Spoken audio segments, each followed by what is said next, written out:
Un balai de bobines en carton et cordelettes. Jean-Simon Roch a installé sa fabrique de jouets dans la chapelle Saint-Benoît comme posée au milieu d'une forêt. L'œuvre, baptisée la Bimbeloterie, fait référence aux jouets fabriqués par les artisans et colporteurs au XIXe siècle. Souvent, c'était des jouets très simples qui étaient faits à partir des rebuts ou de ce qui restait d'une manufacture. Par exemple, un menuisier, il allait faire ou un tourneur sur bois, il allait faire des pieds de chaise, des pieds de table, et il allait commencer une activité annexe qui allait être une fabrication de jouets à partir de ce qui lui restait de sa fabrique. Donc c'était un peu des jouets à dessous qui étaient vendus après, souvent par des gens qui les colportaient. Une œuvre interactive où le public est invité à créer ses propres objets pour compléter la guirlande. Dans la cour, un jardin d'hiver invite à la déambulation.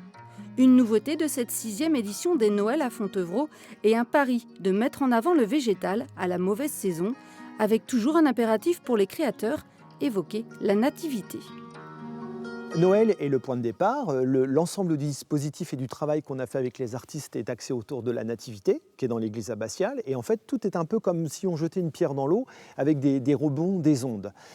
Et donc, on revisite la table de Noël, les jardins, la chapelle, tous les espaces qui sont liés au monument, mais qui font écho à ce qu'est Noël. Offrir des cadeaux, écouter de la musique, se retrouver, partager un moment ensemble.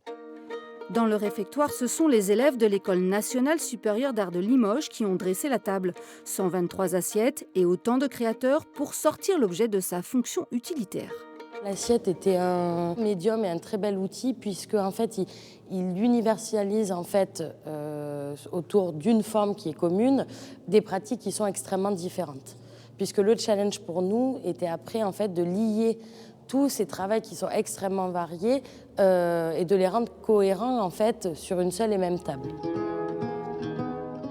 Création musicale dans le cloître, sculpture brute et sensible de Nicolas Alquin dans le cœur de l'abbatiale, l'exposition prolonge l'esprit de Noël jusqu'au 6 mars à Fontevraud.